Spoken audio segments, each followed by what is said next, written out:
Yo, welcome to the Amazing Podcast. It's your boy O, and I'm here with the coach Fletcher. He's a pastor. He used to play college ball at Jackson State. Coached at Alcorn a little bit. Won the state championship at Newton. How you doing today, coach? Doing good, O. Glad to be here, brother. You good? Yes, sir. Yes, sir. Hey, we at half court, so give me a little love.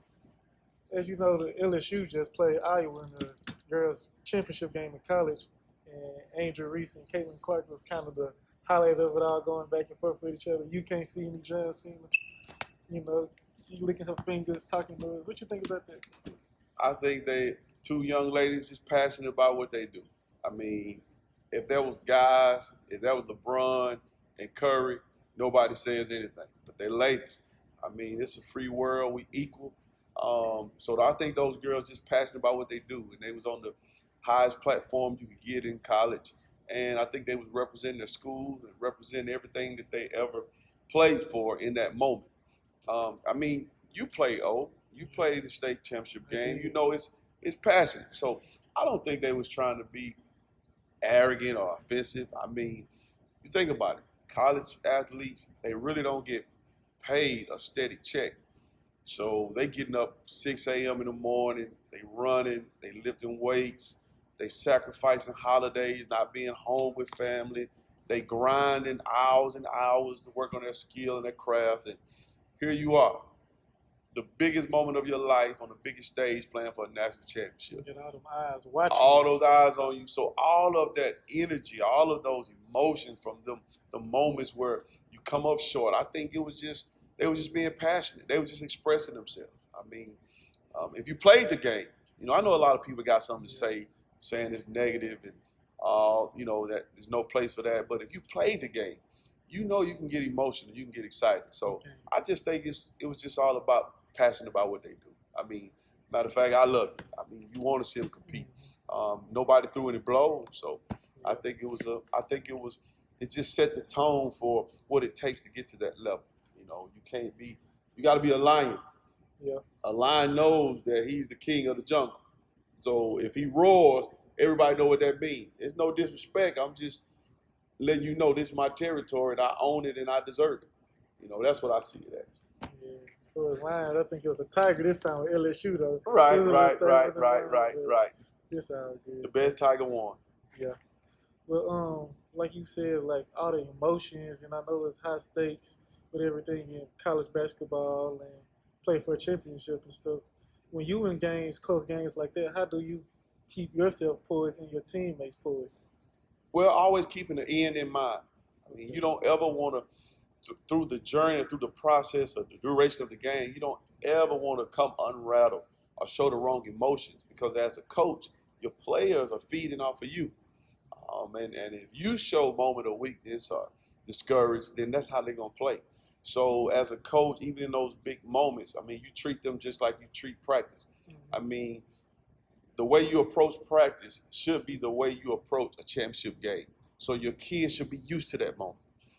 You have to create that moment before you get there. Matter of fact, something I like to do the first day of practice, we're going to spend the whole day practicing on how we get up there and cut down the nets. Learned that from John Wood. You know, every day in practice, every free throw in practice, every loose ball in practice, treat it like it's a championship moment. And that way, when you get in those big games, it's familiar to your players and to your coaching staff. That's the way I see it. Couldn't miss first day of practice. Yeah, You finna touch a ball, scrimmage or something. Yeah, we're going to go over here. How you going to cut these nets down? What's going to be your speech to the camp? I got you. Well, with you being a preacher and also playing college basketball, does that affect your coaching in any way? If I say it didn't, I wouldn't be honest. I think coaching, the best coaches, it stems from their personality.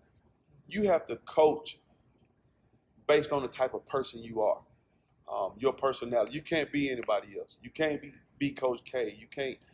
You can't be Bobby Knight. You got to be who you are. And I mean, I am a man of God first. And that's the personality that I have as a coach. Now, I never enforce my beliefs on anyone. I mean, it's just those values and those principles I live on. So I think pastoring As a pastor, you're trying to lead the sheep to greener pasture. And as a coach, you're trying to lead your athletes to a championship. So it's the same MO. You're trying to teach good habits. As a pastor, you're trying to teach good habits, the way the Lord wants us to live. And as a coach, you're trying to teach good habits. Because I tell all my players that I coach, you're going to live a lot longer than you play ball. With that being the case, it's all right if I teach you how to shoot a jump shot. But if I don't teach you how to be disciplined and have high self-esteem and teach you about value and worth and seizing the moments, I failed you as a coach. So in that regard, I think it's pretty much the same. I got you. And I know me playing, I like coaches that just talk to me more than basketball. They just like when I was at Clinton playing, my coaches, some of them used to talk to me about stocks, what I'm doing outside of school, let me do any activities I was in. We talked about that. He let me do that. So I appreciate my high school coaches and stuff for that. Oh yeah. That's good stuff. Oh, you don't find that too often. I mean, a lot of coaches, man, now they so keen on winning on the court that we forget. We trying to make sure these young men and women win off the court. That's the biggest. I think that's the biggest draw that we should be looking for as coaches. And I mean, what your coach has done, man, they develop a relationship. I believe you can't coach every player the same. You got to get to know them. You have to be relational. You have to build relationship, and you can't just do that with basketball. I need to find out what makes you click, where you come from, things you like to do, and that way you'll know that I care about you. I played in the time, man, where coaches just rolled out a ball and made the best athlete win. They didn't really care about what you had going on at the house. They just wanted you to, man, you better get this rebound. You better put this ball in the hole. You know what I'm saying? So sometimes, players will play for a coach out of fear of the coach. That's why you have some coaches, dominant with their players. But I don't want players to play for me out of fear. I want them to play for me out of respect. And the way you earn that, you got to give that. So the players got to know how much you care before they care about what you know. And that's just my logic, man. And there's more than one way to cook a chicken now. You can fry it, you can bake it, you can grill it. So I don't knock no coaches for their style, but I just know what works for me. I like my chicken fried, so fried chicken. Well, I'm a Black Baptist preacher, so I love fried chicken. That's probably why I got blood pressure problems right now.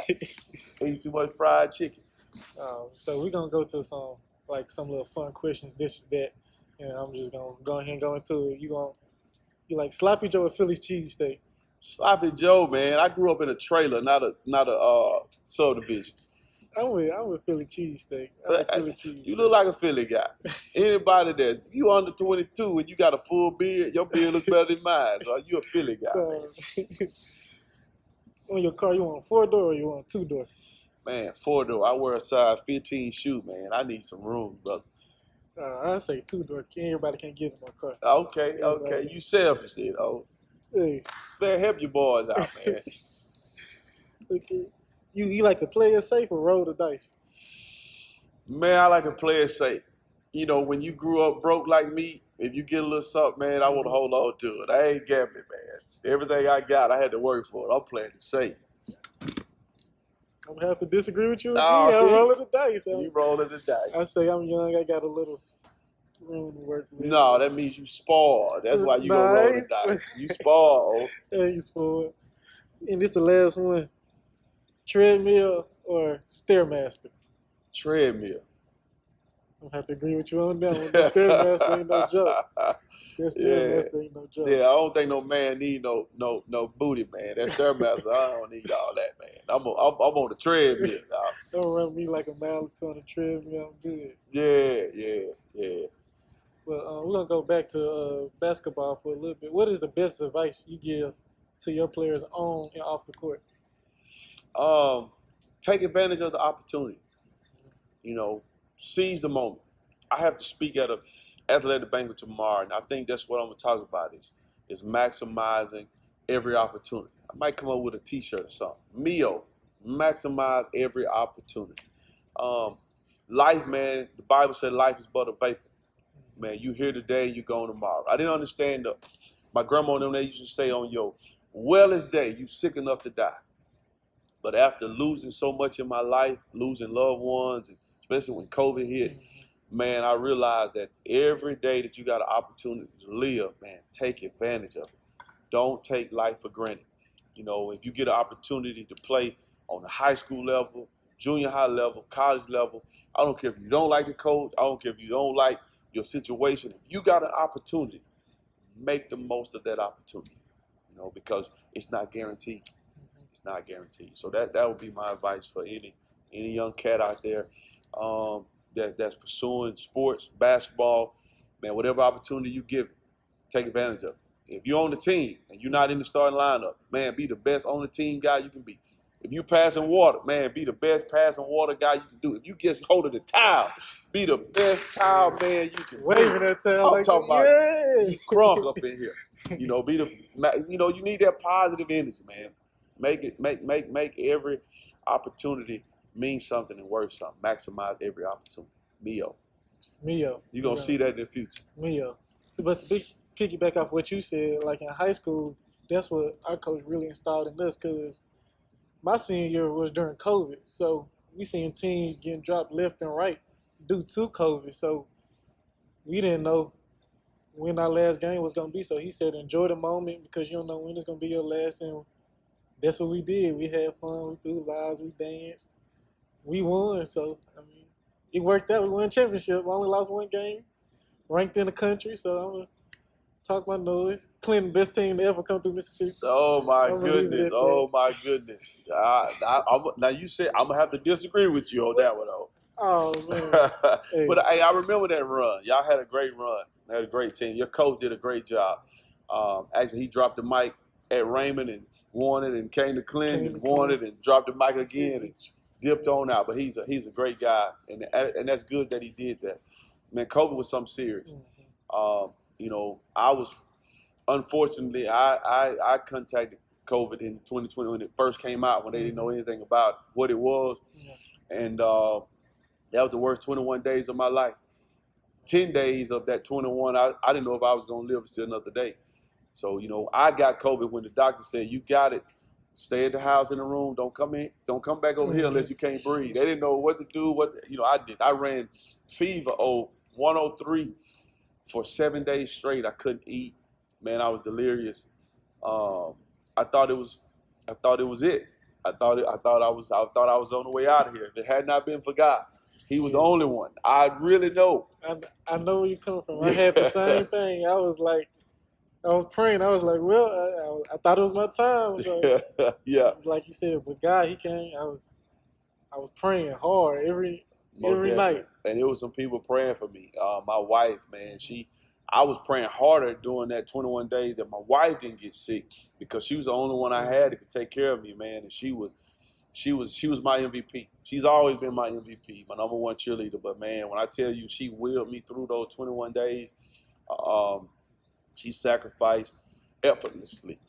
She was just there. She didn't care about if she got sick or not, but she was there. She was writing scriptures on the wall,